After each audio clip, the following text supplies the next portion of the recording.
The Bahamas Tonight, the Northern Edition, starts now. The Bahamas Tonight, the Northern Edition. Good evening, all. I'm Shishina Rule. As always, it is so great to have you with us. Topping news, the Grand Bahama Police Department is firing back tonight and defending its reputation in the face of what is called false and unfair claims by a local daily. Their charges all relate to Monday's incident where a young man was found dead on the grounds of a high-rise building in the Freeport area. Fall deaf man victim of police brutality, which is absurd, obnoxious, inappropriate. Officer in charge of Grand Bahama, Emmerich Seymour, outraged over the headlines in a local daily on Wednesday morning. The article states that family members of Delano Darville, the man found dead on the premises of Casa Bahama, was the victim of police brutality and that his death was the result of mistaken identity. The local daily claiming that the victim's brother was arrested 3 weeks ago and was severely beaten about the body, and he expressed to the daily that he believed his brother received what was meant for him. ACP Seymour says he is setting the record straight to clear up any misunderstandings.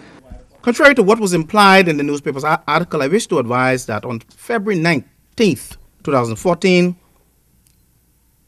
the police had a reason to arrest the brother of the deceased, D'Angelo Darville, on an unrelated matter. He was later released from police custody some 2 days later, pending further police investigation.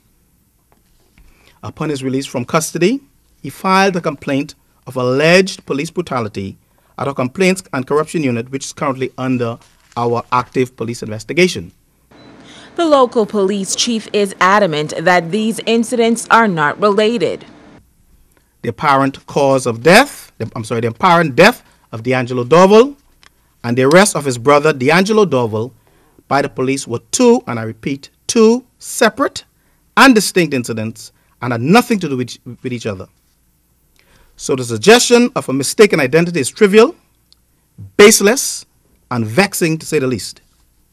Further, to suggest that this cause of death is as a result of police brutality is irresponsible reporting on the part of this journal and should be retracted forthwith, as there is no basis or merit to this claim.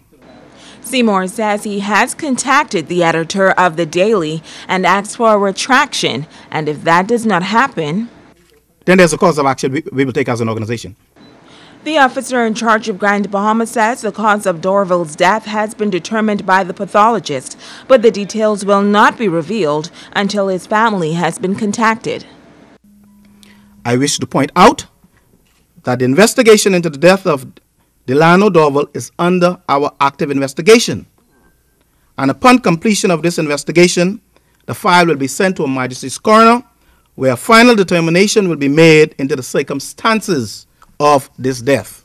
When I would have released the death certificate or the cause of death, you will see what I'm talking about. Had absolutely, positively nothing to do with any degree of police brutality.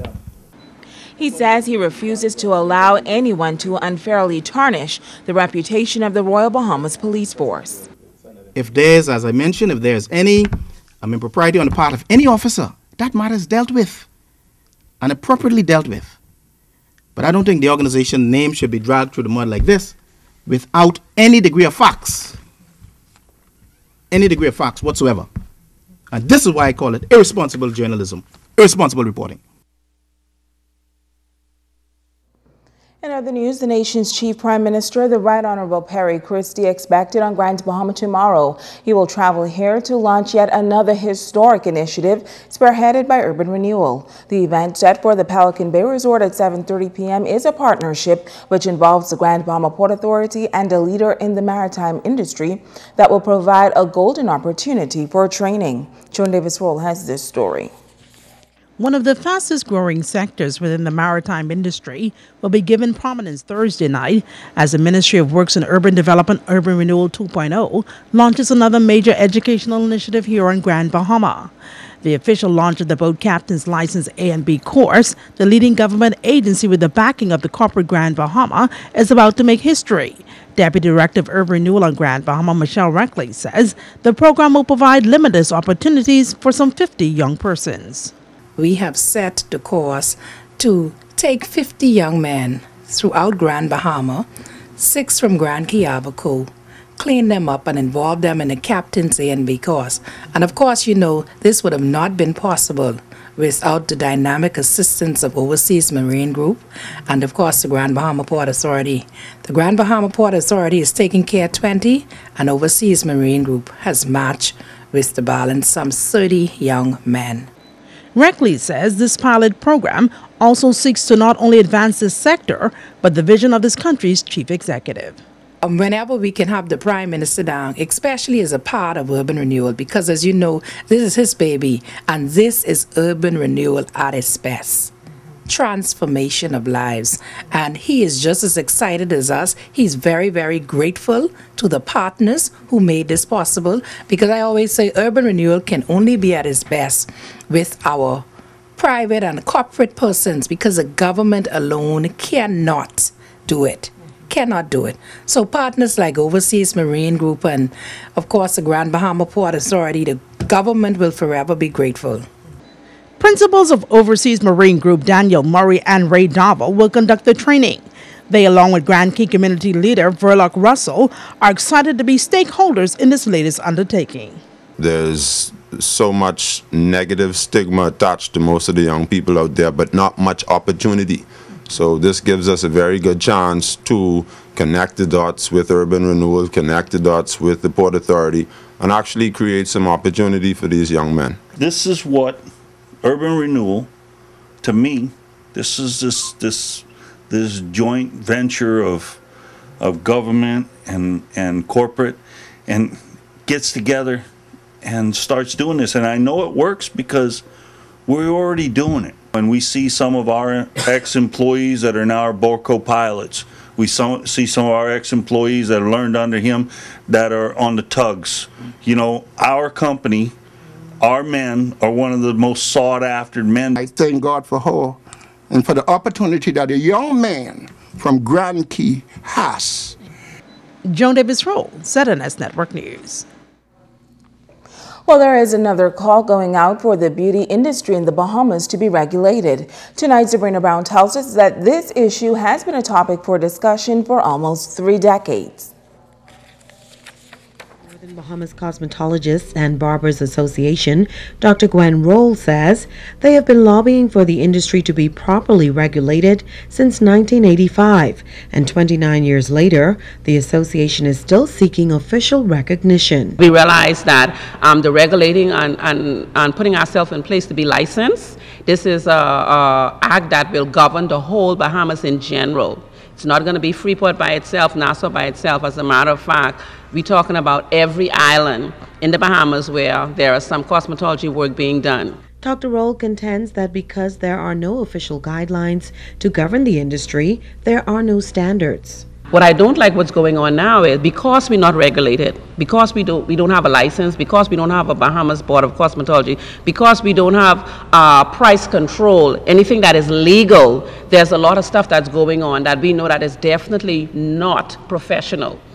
The licensed international professional cosmetologist believes the local beauty industry should be given the same level of respect as any other profession. We don't have any inspectors come around. They're not looking at us that we have our health certificate. They're not looking at they're not looking at, even though you're practicing, where did you graduate, where did you get this authority, or where did you get, you know what I mean, this permission to. And so the reason I'm saying that we cannot do it without the government, right? Because the government is the controlling power. Just like the doctors and the lawyers, this is a profession. This is no longer like how it used to be way back then. They say dumb people come into cosmetology. This is a professional, very prestigious. I don't think they're going to let a dumb person do President Obama's wife, Michelle, here do. I don't think all these movie stars, they're going to let a dumb person do their hair. I don't think all these beautiful hair designs and color and nail art and tattoos, I don't think a dumb person is doing that. President-elect Marsha Cooper and incoming Vice President Wycliffe Barnett are appealing to everyone in this lucrative business to join the association. We are here, we are ready, we are calling you to link up with us and to move forward with us. We're not here to bring you down, we're here to uplift you, we're here to carry you to where you need to go. I want to ask for all of the barbers specifically to come out, to unite, to link up, and let's regularize ourselves. We are professionals, We deal with everyone across the board, and we want to be noticed as professionals. Sabrina Brown, ZNS Network News. Tonight we tell you about an international business opportunity that's coming to the Bahamas. Officials say it's expected to generate wealth and improve the health of residents around the country. In this report, Sabrina Brown tells us that Grand Bahama will be in the first island in the spotlight. One of my areas of study is really how to boost economies based on my connections with Puerto Rico and St. Croix, Virgin Islands, and a lot of different places I've been. President of Global Village Group, Dr. Shawalter Johnson, is working along with televangelist Benny Hinn's mineral doctor Joel Wallach to bring a wellness business to the Bahamas. Longevity is a company that is dedicated to delivering solutions to help health-conscious consumers live younger, longer. It has been serving the U.S. market and other countries for the past 17 years. This is very powerful because the body needs 90 essential minerals in order to survive, basically. And we have been finding out that many people have been not taking their minerals, basically. And because of all of these pesticides and chemicals that are in our soil, it has been killing the minerals that we need for our bodies. And so Dr. Joel was able to get his hand on some in Utah, where there is a lot of minerals. Dr. Johnson says the Bahamas can benefit greatly from this business, considering the high rate of cancer in the country. It fights against cancer. It slows cancer down. It shields the cell from cancerous cancer cells coming into the body and all of these different things. I mean, it is very, very different. And so we need these minerals for our body in order to live. He says there are claims that the products have been proven to reverse common non-communicable diseases. Creflo's daughter was healed from asthma in 5 days. Andrew Young, who was working under Jimmy Carter, these are powerful people. His knee drums were recreated in 90 days just by taking the 90 essential nutrients. According to Dr. Johnson, longevity has also helped people with weight issues, substance abuse problems, and children with autism and attention deficit disorder. In China, their teacher gives them a trace mineral every morning. You understand? Because they realized that the selenium, which was in the soil, there was no selenium in the soil. And selenium is like a mineral that is needed. You only find it in liver. Liver and Grecian mushrooms, which fights cancer. You see what I'm saying? So selenium is a mineral that is needed to fight cancer. He says the multi-million-dollar company based in California also plans to establish a product distribution center here in Grand Bahama. Longevity will be introduced to the island on March 8th. Sabrina Brown, ZNS Network News. Stay with us, the Bahamas tonight. The Northern Edition continues right after this. Bringing news that matters to you. You're watching the Bahamas Tonight Northern Edition. Welcome back. A camp of a different kind is attracting the youth in West Grand Bahama. It's giving them an opportunity to explore eco-fishing while getting an education on the importance of preserving the environment. At the opening of the West End Eco-Fishing Camp this past Saturday, program organizer Linda Barry Cooper said it's paramount that this nation's youth become educated on the importance of their environment. The youngsters will learn about water safety, boating, ecology, bone fishing, and swimming as well. Minister for Grand Bahama, Dr. Michael Darville, was on hand for the opening. There was people like the Coopers who came into my life in the inner city area and showed me that I can be more than the environment I came from. And it is that type of mentorship that we take for granted in our community. But I want to encourage you because you have great dreams and aspirations. You're studying an area that I am fascinated about. And I started almost where you did and eventually went on for the career opportunity that was afforded to me through scholarships from the private sector. Captain Collins is one of the persons involved in the program. He says he counts it a privilege to be able to pass on his knowledge to the youth. I have 44 years experience underwater and on top. I've been with Bahamas Air Sea Rescue for 30 years. I was trained by Jean-Michel Cousteau program in the 90s. Also, my training in diving is in Andros. And I am very proud to say that I am going to pass this on to the children of this camp and do my best with it. And I'm very, very proud to be here. Well, leaders of the Scouts Association making a special visit to the offices of the Ministry of Youth today. This is Scouts Month, and the association is celebrating 100 years as a movement molding the youth into productive, contributing citizens of society. Scout leader Reginald Dean led the delegation. They were welcomed by Youth Coordinator Carla Roca Brown, who applauds the work of the Scouts. It still remains steadfast in its commitment to promote discipline, obedience, honesty, responsibility, and service in our young men. These ideals that scouting teaches plant seeds in our boys at an early age, and if continued, will confute any sign of deviant behavior. And so today I want to encourage Commissioner Dean and all of the Scout leaders and community leaders that have joined us to continue in their efforts to build strong young men in our community. Now, the youth coordinator says the ministry wants to go a step further in promoting the important role the Scout movement plays in the country. She says the ministry will assist the organization with the setting up an exhibition for the island. On a proper display at the post office for residents to come by and view.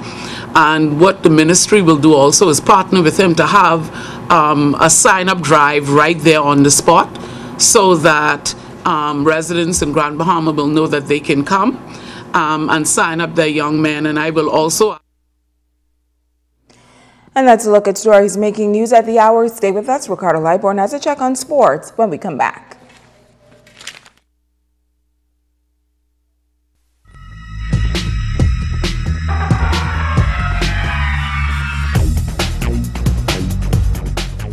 Everybody at Sports Time, I'm Ricardo Lightborn, and Albertha Saunders is also having a ball and celebrating tonight. Way to go. Well, the Grand Bahama Primary School Track and Field Championship folks are set for April 1st through the 4th. Grace Christian Academy showed that they will be a force to be reckoned with this year. The Sampson Lions and Joshua Jaguars on the track at the Plex in heated competition from start to finish. The athletes of Grace Christian Academy are talented, and the evidence was there on the track. Every student in the school participated in the events, but the 100 meters, they were the parents' pleaser. The Jaguars team captain Lakeisha McPhee was all smiles as her house was holding their own. On the other hand, the Lions were simply on the prowl, said Tamara Brown, and on the attack mode. My team, they're coming along. You know, some of the children are getting tired because they're running the same races, but other than that, they're doing their best. Our team is doing excellent. We came to win it again, like we've won it the last 2 years, and we've seen our winners just go straight through the finish line the entire day, and we're ready to continue. Principal Betty McCartney taking in the excitement.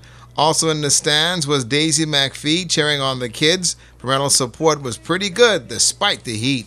I'm having a great time supporting the schools, supporting the students, knowing that they are our future athletes, so we have to give them encouragement. Excellent so far. My granddaughter, she plays some second in both her races. My daughter, she plays fourth. And so far the day is going well. The students all had a ball, and it showed in their faces and the ribbons to prove. The primary school track and field championship is April 1st through the 4th. The small school division will be highly contested.